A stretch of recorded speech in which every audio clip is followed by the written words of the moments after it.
മുഖ്യമന്ത്രിയുടെ മകൾ വീണ വിജയന്റെ ഉടമസ്ഥതയിലുള്ള എക്സാലോജിക്കും കരിമണൽ കമ്പനിയായ CMRL തമ്മിലുള്ള ദുരൂഹ ഇടപാട് ഇതുതന്നെയാണ് ഇപ്പോൾ നിറഞ്ഞു കേൾക്കുന്നതും കാണുന്നതും. SFIO അന്വേഷണം പുരോഗമിച്ചുകൊണ്ടിരിക്കുകയാണ്. വീണ വിജയനെതിരായിട്ടുള്ള കരുക്കൾ നീക്കുകയാണ്. മുഖ്യമന്ത്രി പിണറായി വിജയനും പലതരത്തിൽ കേന്ദ്രത്തിൽ സമ്മർദ്ദം ചെലുത്താൻ ശ്രമിക്കുന്നുണ്ടെന്ന് വേണം മനസ്സിലാക്കാൻ. അതിൻ്റെ ഭാഗമായി തന്നെ ആയിരിക്കണം ഇന്ന് കേന്ദ്രത്തിൽ രാജ്യ തലസ്ഥാനത്ത് ഒരു സമരപരിപാടി ആവിഷ്കരിച്ചിരിക്കുന്നത്. CMRL എക്സാലോജിക് വിവാദ ഇടപാടിൽ ആദായ നികുതി വകുപ്പിൽ നിന്നും SFIO കൂടുതൽ വിവരങ്ങൾ തേടിയിട്ടുണ്ടെന്ന റിപ്പോർട്ട് പുറത്തു വരികയാണ്. CMRL സമർപ്പിച്ച ആദായ നികുതി വിവരങ്ങളിൽ SFIO ചില പൊരുത്തക്കേടുകൾ തന്നെ കഴിഞ്ഞ ദിവസം കണ്ടെത്തിയിട്ടുണ്ട്. ഇതേക്കുറിച്ചുള്ള വിശദാംശങ്ങൾ തന്നെയാണ് തേടിയിരിക്കുന്നത്. ഈ സാമ്പത്തിക ഇടപാട് സംബന്ധിച്ചുള്ള അന്വേഷണത്തിൻ്റെ ഭാഗമായി ഏറ്റവും പ്രധാനപ്പെട്ട ഒരു ഘട്ടത്തിലേക്കാണ് കടക്കുന്നത്. മുഖ്യമന്ത്രി പിണറായി വിജയൻ്റെ മകളും എക്സാലോജിക് സൊല്യൂഷൻസിൻ്റെ ഉടമയുമായ വീണ വിജയനെ ചോദ്യം ചെയ്യാൻ തന്നെയാണ് സീരിയസ് ഫ്രോഡ് ഇൻവെസ്റ്റിഗേഷൻ ഓഫീസ് തയ്യാറെടുക്കുന്നത്. അതിനുള്ള എല്ലാവിധ തയ്യാറെടുപ്പുകളും അണിയറയിൽ നടന്നു കഴിഞ്ഞിട്ടുണ്ട്. വളരെ വേഗത്തിൽ ഒരു നോട്ടീസ് അയക്കാനുള്ള തീരുമാനത്തിലും എത്തിച്ചേർന്നിട്ടുണ്ട്. എക്സാലോജിക് സൊല്യൂഷൻ്റെ ബംഗളൂരു മേൽവിലാസത്തിലായിരിക്കും ഈ നോട്ടീസ് എത്തിച്ചു നൽകുന്നത്.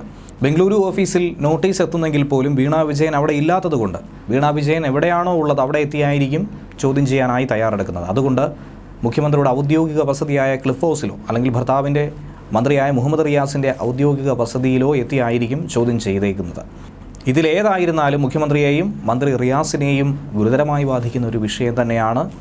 അവർക്ക് ഏറ്റവും അധികം തിരിച്ചടി നൽകുന്ന ഒന്ന് തന്നെയാണ്. മന്ത്രി മന്ദിരത്തിലെത്തി മകളെയും അല്ലെങ്കിൽ ഭാര്യയെയോ ചോദ്യം ചെയ്യുന്ന ഒരവസ്ഥ.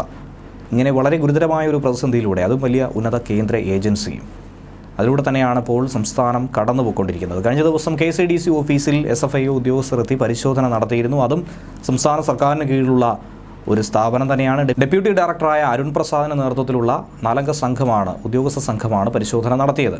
പരിശോധന നടത്തി ഇന്നലെ വൈകുന്നേരം 4:30-ക്ക് ശേഷമാണ് സംഘം മടങ്ങിയത്. 3.5 മണിക്കൂറിലധികം പരിശോധന അവർ നടത്തിയെന്നുള്ള വിവരമാണ് നമുക്ക് ലഭിക്കുന്നത്. KCDCയുടെ അക്കൗണ്ട് സോഫ്റ്റ്വെയർ SFIO സംഘം ശേഖരിച്ചിട്ടുണ്ട്.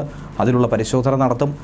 ഏതൊക്കെ തരത്തിലുള്ള പണം വിനിമയം നടത്തിയിരിക്കുന്നു, ഏത് രീതിയിലൊക്കെ കാര്യങ്ങൾ മുന്നോട്ട് കൊണ്ടുപോകുന്നു എന്നുള്ള വിവരങ്ങൾ തന്നെയാണ് പരിശോധിക്കാനായി പോകുന്നത്. കഴിഞ്ഞ 2 ദിവസത്തിലധികമായി CMRLൻ്റെ ആലുവയിലെ കോർപ്പറേറ്റ് ഓഫീസിലും പരിശോധന SFIO ഉദ്യോഗസ്ഥർ നടത്തിയിരുന്നു. അതിനുശേഷമാണ് തലസ്ഥാനത്തെത്തിയത്. ഇനി തലസ്ഥാനത്ത് ഒന്നുകൂടി എത്തുന്നെങ്കിൽ അത് മുഖ്യമന്ത്രിയുടെ മകൾ വീണ വിജയനെ തേടി തന്നെ ആയിരിക്കുമെന്നുള്ള കാര്യത്തിലും സംശയമേതും തന്നെയില്ല. കമ്പനിയുടെ സാമ്പത്തിക ഇടപാടുകളിൽ SFIO ഉദ്യോഗസ്ഥർ കൂടുതൽ വ്യക്തത തേടുമെന്നുള്ള കാര്യത്തിൽ ഒരു ഉറപ്പ് ലഭിച്ചിട്ടുണ്ട്. അതിനുവേണ്ടി ആദായ നികുതി വകുപ്പിൽ നിന്നും കൂടുതൽ രേഖകളാണ് ആവശ്യപ്പെട്ടിരിക്കുന്നത്. കഴിഞ്ഞ ദിവസം അന്വേഷണം ചോദ്യം ചെയ്തുകൊണ്ട് KCDC കോടതിയിൽ ഒരു ഹർജി സമർപ്പിച്ചിരുന്നു. ആ ഹർജി ഹൈക്കോടതി പരിഗണിച്ച് വലിയൊരു തിരിച്ചടിയും KCDCക്ക് നേരിടേണ്ടി വന്നിരുന്നു. പരിശോധനയ്ക്ക് 1 മണിക്കൂർ മുൻപായിരുന്നു ഈ ഹർജി ഹൈക്കോടതി പരിഗണിച്ചതും. സ്റ്റേ ആവശ്യം കോടതി അനുവദിച്ചില്ല എന്ന് മാത്രമല്ല, പൊതുമേഖലാ സ്ഥാപനമായ KCDC എന്താണ് ഒളിച്ചു വെക്കുന്നതെന്നുള്ള ചോദ്യവും കോടതി ഉന്നയിച്ചു. കേന്ദ്ര സർക്കാരിനെതിരെ സംസ്ഥാന സർക്കാരിൻ്റെ സമരം ഇന്ന് ഡൽഹിയിൽ നടക്കാനിരിക്കുകയാണ്. അതിനിടയിൽ തലേ ദിവസം തന്നെ സംസ്ഥാന സർക്കാർ സ്ഥാപനമായ KCDCയിൽ കേന്ദ്ര അന്വേഷണ സംഘം എത്തിയത് തന്നെ വലിയ വാർത്തയായി മാറിയിട്ടുണ്ട്. SFIO അന്വേഷണത്തിനെതിരെ ഹൈക്കോടതിയെ സമീപിക്കാൻ കഴിഞ്ഞ വെള്ളിയാഴ്ച ചേർന്ന KCDC ബോർഡ് യോഗമാണ് തീരുമാനിച്ചത്. മുതിർന്ന സുപ്രീം കോടതി അഭിഭാഷകൻ CS വൈദ്യനാഥൻ്റെ നിയമോപദേശത്തിൻ്റെ അടിസ്ഥാനത്തിലാണ് ആ നീക്കം നടത്തിയത്. KCDC എന്തിനാണ് SFIO അന്വേഷണത്തെ ഇങ്ങനെ ഭയക്കുന്നത് എന്നുള്ള ചോദ്യമാണ് കോടതി ചോദിച്ചിരിക്കുന്നത്.